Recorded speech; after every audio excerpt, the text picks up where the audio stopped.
Olá pessoal, mais uma aula de Geografia do sétimo ano do ensino fundamental e também da educação de jovens e adultos. Na aula de hoje vamos continuar estudando o fenômeno da industrialização através dos modos de produção. O conteúdo da aula de hoje para os alunos do sétimo ano, ele está disponível na apostila 3 a partir da página 235. Na aula anterior, nós encerramos o assunto da industrialização acerca dos recursos energéticos quando finalizamos o assunto da era da diversidade, quando falamos sobre as fontes alternativas, de energia, certo? Antes, nós falamos da era do carvão e da era do carvão mineral.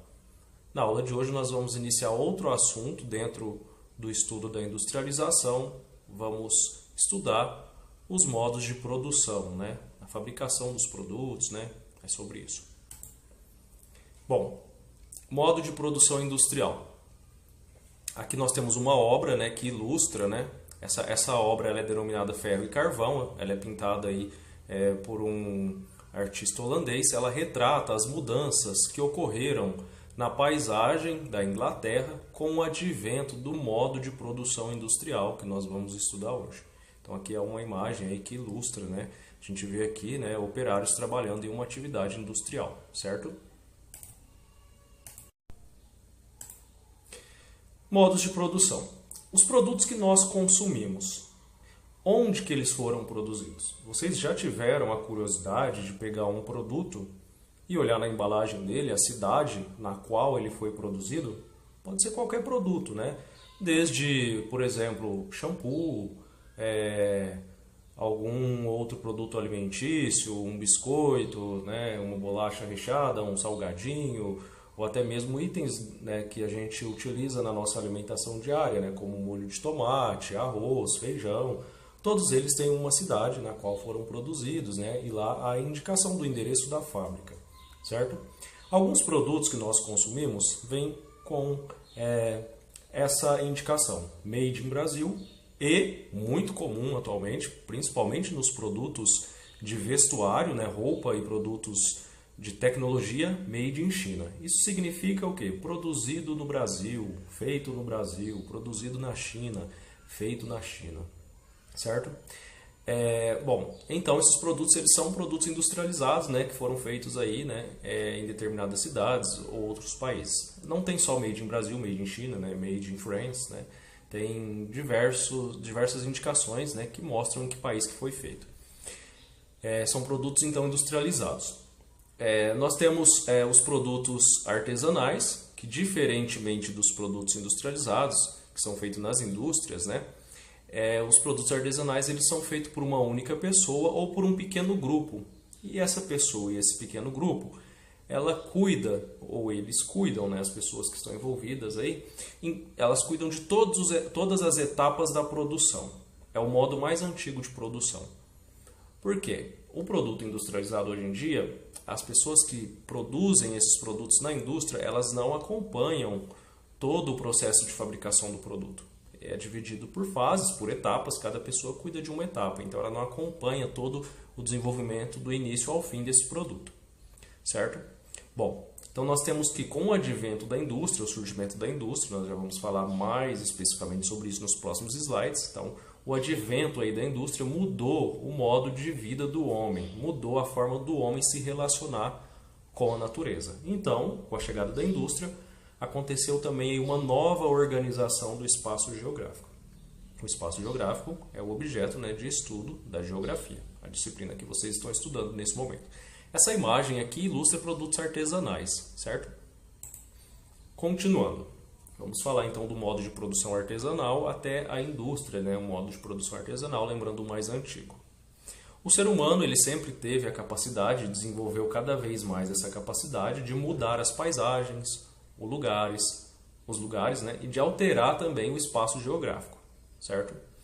Inicialmente, através aí da produção de ferramentas, eram utilizados galhos, depois com a descoberta, aí, entre aspas, do fogo, a utilização dos metais como ferramentas, tudo isso aí num processo histórico, certo? O modo de produção artesanal. O que é o modo de produção artesanal? que a gente tem de característica dele nos produtos? Os produtos, eles são muito parecidos entre si, mas eles não são exatamente iguais, certo? Porque ele guarda as características específicas, né, de quem produziu, a habilidade de cada pessoa para confeccionar aquele produto.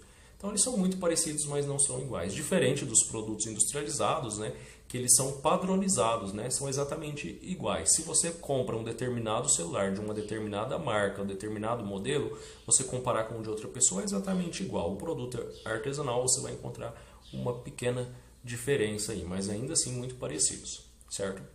A produção no modo artesanal ela é pequena porque produz-se um produto por vez, né? Cada pessoa produz um produto por vez.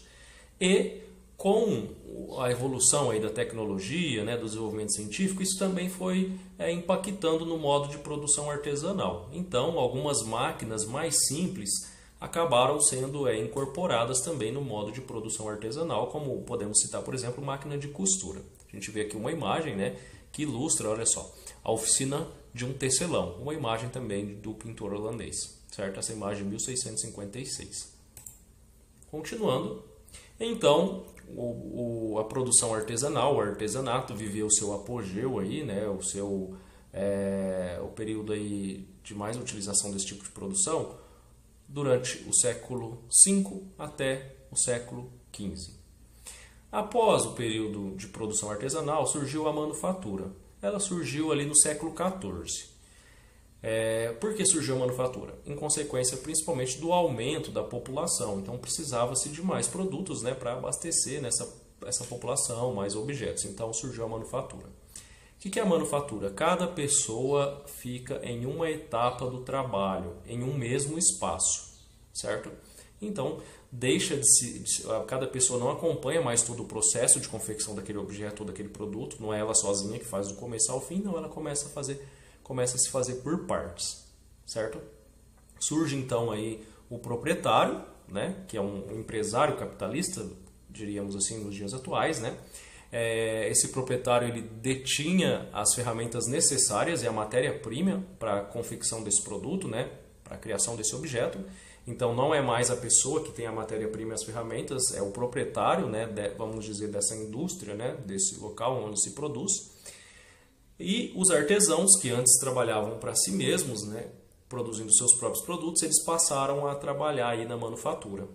De que forma? Vendendo a sua força de trabalho por um salário.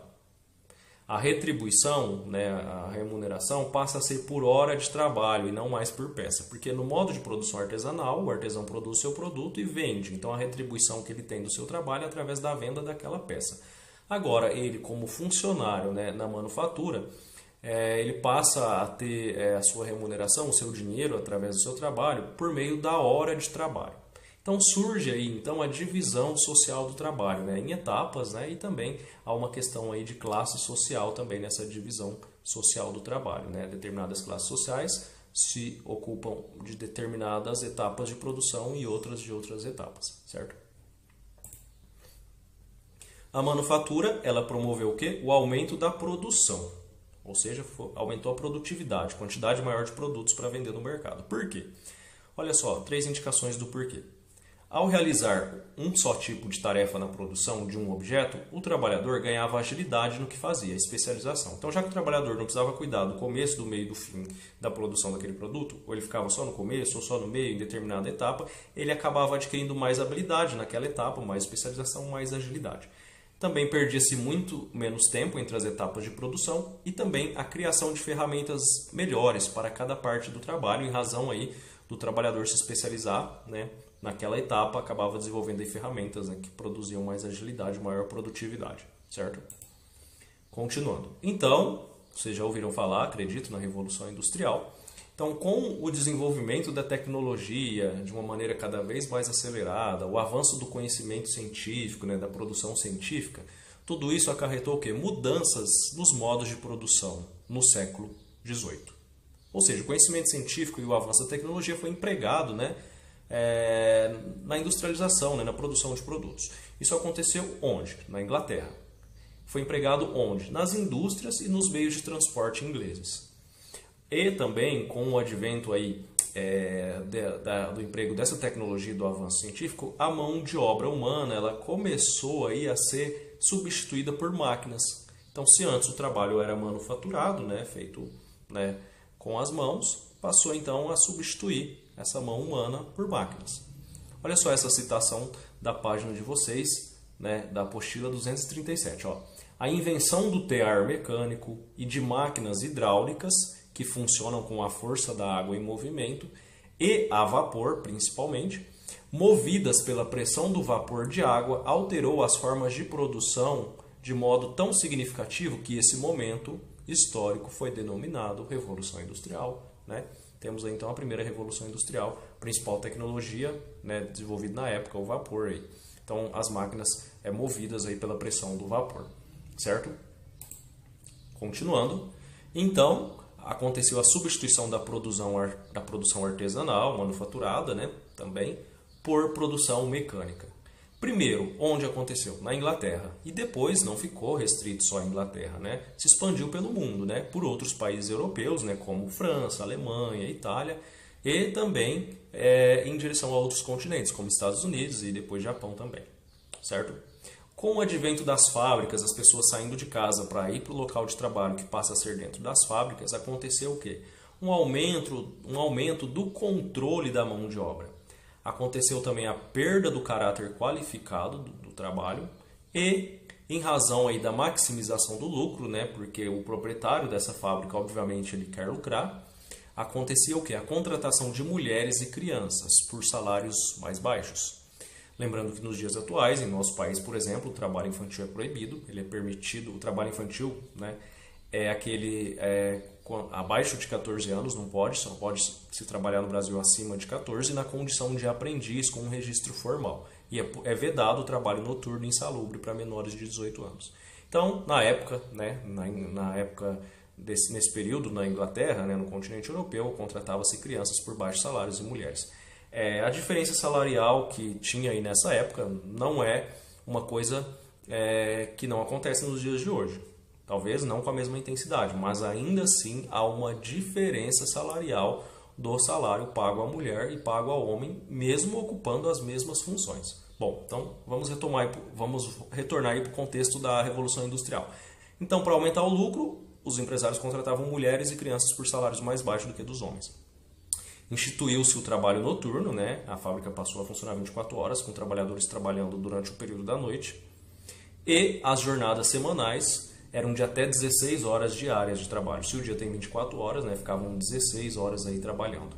O que hoje no nosso país, a jornada média de trabalho é de 40 a 44 horas semanais no Brasil. Então, na época, aí, nesse período aí da Revolução Industrial, trabalhava-se até 16 horas. Né? Isso fez com que acontecesse na Europa Ocidental, né? Ali no Reino Unido, né? Espanha, Alemanha, Itália, Portugal, o fenômeno do êxodo rural, a migração das pessoas da zona rural, do sítio, né, das fazendas em direção à cidade. Né? Então aconteceu aí o fenômeno da urbanização. Então a Revolução Industrial, o início da atividade industrial nos centros urbanos promoveu aí o êxodo rural e a urbanização, certo?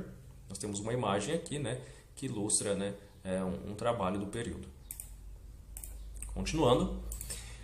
Vamos falar agora dos tipos de indústrias. Os historiadores consideram que a indústria provocou a maior alteração da história da humanidade desde a escrita. Né? A escrita, então, foi a primeira. Então, para muitos historiadores, a indústria foi um dos fenômenos que mais provocou alteração na história da humanidade.